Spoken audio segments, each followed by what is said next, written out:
Bon, à l'évidence, ce n'est pas encore le sujet de préoccupation des marchés, mais voilà, jour après jour, on se rapproche de cette échéance du 1er juin. Le sujet, c'est évidemment ce sujet, on en parle souvent sur Boursorama, c'est le relèvement nécessaire du plafond de la dette américaine. Faut-il s'en inquiéter, notamment pour les marchés, même si ce n'est pas le cas, on en parle avec vous. Laurent Grassin, bonjour Laurent. Bonjour David. Bon, on en parle parce que je disais, c'est cette fameuse échéance du défaut de paiement théorique qui pourrait advenir, nous a dit 1er juin, d'ici 15 jours. C'est Jeannette Yellen, oui, qui a dit là, mi-juin, 1er juin possiblement, et plus sûrement à partir de la mi-juin. On le rappelle, ce plafond de la dette américaine, il a été dépassé mi-janvier à 31 400 milliards de dollars. Voilà. On aimerait bien. On a 3 000 milliards en France. Voilà, donc 31 400 milliards, je laisse ce chiffre flotter dans l'air. Et à partir de ce moment-là, c'est bloqué, c'est-à-dire qu'on ne peut plus émettre de nouveaux emprunts, on ne peut plus honorer ses paiements. Alors, il y a eu des mesures temporaires extraordinaires qui ont été mises en place, mais on pourrait véritablement arriver dans le dur, oui, à la fin de ce mois de mai, début du mois de juin. Voilà, alors on n'est pas tous des pros de cette politique américaine, politique intérieure américaine. Petit point d'explication nécessaire quand même, Laurent, sur ce qu'est le plafond de la dette. On ne connaît pas ça en France. Non, parce que c'est une particularité américaine. Il faut savoir que sur les pouvoirs budgétaires, ils sont dans les mains du Congrès, donc Chambre de représentants, Sénat, et que le président des États-Unis a très peu de pouvoir. Au départ, on va faire un petit peu d'histoire, on va revenir en 1917. Ce plafond, il était instauré à ce moment-là parce que les États-Unis entraient dans la Première Guerre mondiale et il fallait emprunter beaucoup. Et avant 1917, à chaque adjudication, chaque emprunt de l'État, il fallait l'autorisation du Congrès. Donc c'était au départ une mesure de simplification. On s'est dit là, il va falloir emprunter beaucoup, donc on va mettre un plafond de la dette, et puis on y reviendra périodiquement, et comme ça, l'État aura un petit peu plus de liberté pour emprunter. Sauf que ce qui était vu comme une simplification à la base est devenu une contrainte, à tel point qu'il a été, je crois depuis 1960, c'est les chiffres du Trésor américain, il a été suspendu ou relevé 78 fois depuis les années 60, donc c'est quand même pas mal. Et puis ce qui était au départ quelque chose d'assez technique, qui était assez consensuel, on arrive au plafond, on le relève, est devenu véritablement à partir d'Obama. Politique. Éminemment politique. C'est Obama le point de départ. Oui, vraiment. Enfin, ce que beaucoup s'accordent à trouver, c'est que ça avait commencé un petit peu. Il y avait eu des luttes quelquefois avant cette époque-là sur ce relèvement, mais c'est vraiment là où ça s'est cristallisé autour de. À l'époque, souvenez-vous, on était sur le Tea Party, et vraiment Obama avait dû batailler en 2011 très très très longtemps avant de pouvoir faire passer son budget. Les États-Unis d'ailleurs avaient vu leur note, leur fameux AAA dégradé à ce moment-là. Donc c'est un peu à ce moment-là que ce plafond, cette mesure un peu technique est devenue une mesure éminemment politique. Et puis il n'y a aucun moyen, il faut l'expliquer, aucun moyen de contourner ce plafond de la dette. Alors ils cherchent, ils sont quand même creuser la tête. Il y a ce fameux, on l'a vu, alors c'est rigolo parce que vous le dites, on n'est pas des pros de la politique américaine, mais tout d'un coup on est obligé de se plonger dans la Constitution, ce 14e amendement qui est ressorti, qui était étudié, qui avait déjà été étudié en 2011, qui était de se dire finalement c'est quelque chose qui avait été ajouté à la Constitution américaine, là, à la guerre de sécession, quand je vous dis qu'on est dans l'histoire, et qui disait finalement l'article 4, 1868, la validité de la dette publique des États-Unis autorisée par la loi ne doit pas être remise en question. Comprendre que quand on a engagé des dépenses, puisqu'en fait le plafond de la dette, c'est des dépenses déjà approuvées, engagées par le Congrès. Donc on pourrait se dire, attendez les gars, si c'est engagé, on doit le passer.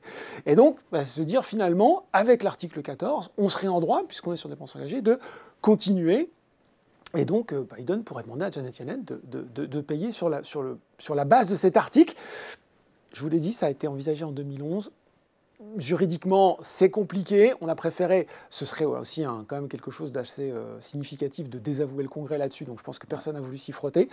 Autre solution, moi j'aime bien parce qu'elle est un petit peu plus originale, celle-là, ce serait de dire, puisque le Trésor a le droit de frapper des pièces de monnaie, on a vu cette idée de dire pourquoi pas faire une espèce de pièce de platine de 1000 milliards de dollars. Là aussi, ça a été abandonné directement par l'administration Biden. Donc oui, il n'y a pas véritablement moyen de s'en défaire hormis parmi ces mesures extraordinaires qui permettent de tenir un petit peu, mais non, on ne peut pas le contourner. Voilà, donc comme il y a plus de 10 ans, il faudra négocier pied à pied entre Joe Biden et l'opposition républicaine, ce qui explique donc voilà pourquoi, on en parle depuis plusieurs semaines, pourquoi le sujet est carrément calminé. Ils ont tort, les républicains, de demander des coupes budgétaires? Et c'est ça la bonne question, parce que, alors, on le voit, il y a toujours... un peu beaucoup de mauvaise foi sur le sujet, parce que c'est vrai que les républicains, attention au pouvoir, ne sont pas non plus finalement de si bons élèves que ça de la maîtrise de la dépense publique. Et on voit que c'est devenu un sujet de oui, on veut bien voter ton truc, mais tu dois réduire les dépenses. Hein, c'est ça maintenant le bargain traditionnel qui se passe entre républicains et démocrates. Ce qui est sûr quand même, David, c'est que quand on regarde un petit peu les chiffres des finances publiques américaines, c'est pas si génial que ça. On le voit, on a un déficit de 5,2% du PIB.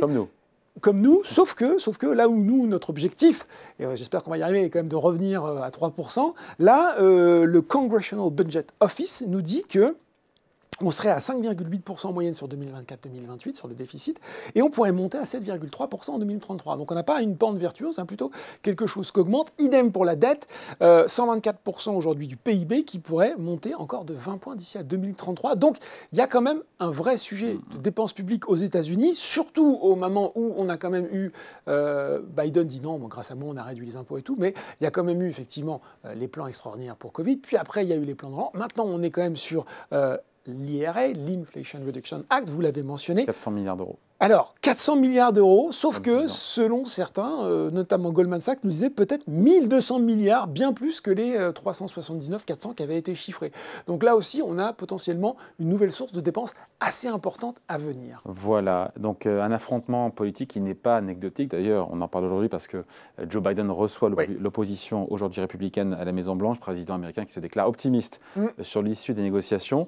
Mais pour l'instant, en tout cas, les marchés s'en contrefichent. Oui, parce que vous savez, c'est un peu comme dans ces films d'action, c'est un peu à la Fast and Furious. Vous imaginez les deux héros dans leur voiture se faisant face, avec en train de faire grogner le moteur, et puis se fonçant dessus, et puis c'est finalement à savoir qui va s'écarter le dernier. On est un peu dans cette logique. Cette fois-ci, vous avez Joe Biden dans la voiture que vous voulez, et en face, vous avez maintenant, c'est Kevin McCarthy, le représentant de la Californie, qui est aussi le président de la Chambre des représentants. Président mal élu, faut quand même se souvenir qu'il a été élu au 15e tour de scrutin, ce qui ne s'était jamais vu. Ce qui montre aussi, et c'est peut-être pour ça qu'on en parle quand même aujourd'hui, c'est que pourquoi les marchés s'en foutent, pardonnez-moi l'expression, c'est parce qu'ils pensent que tout ça c'est du jeu de c'est moi qui ai les plus gros muscles et qu'on va finir par s'entendre. Ce qui est un peu différent, enfin en tout cas ce qui pourrait être la petite once de nervosité supplémentaire, c'est qu'on voit bien qu'au sein même des Républicains, on n'est pas d'accord. Bien sûr, l'inénarrable Donald Trump a dit il faut faire défaut pour leur montrer de quel bois on chauffe. On l'a dit, il a été mal élu, McCarthy, parce qu'au sein même des Républicains, il y a toujours la ligne dure, plus ou moins focalisée autour de Trump, et de certains qui seraient prêts à aller jusqu'à, certes, peut-être un défaut très très court, mais histoire de pousser le bouchon.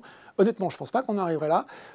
Attention quand même, on n'est jamais à l'abri d'une mauvaise surprise. Il y a quand même un certain nombre d'événements qu'on n'estimait pas possibles. Il y avait un shutdown sous Obama. Oui, tout à fait. Il y a eu un shutdown. Donc, alors après, fonctionnaires qui étaient invités à rentrer chez eux dans les fonctions non essentielles. Exactement. Donc voilà, un petit peu de prudence, mais je pense que il y a encore 2 semaines de poker menteur à voir venir, et voilà, je pense qu'ils vont finir par s'entendre. Échéance du 1er juin en ligne de mire, qui serait une catastrophe pour l'économie américaine, nous a dit Janet Yellen. Sauf que d'ici là, peut-être qu'ils trouveront encore des mesures extraordinaires pour gagner un petit peu de temps. Voilà, on suivra le feuilleton en espérant que ce soit un happy ending hollywoodien. Pour tout le monde. Merci beaucoup Laurent, salut. Merci David.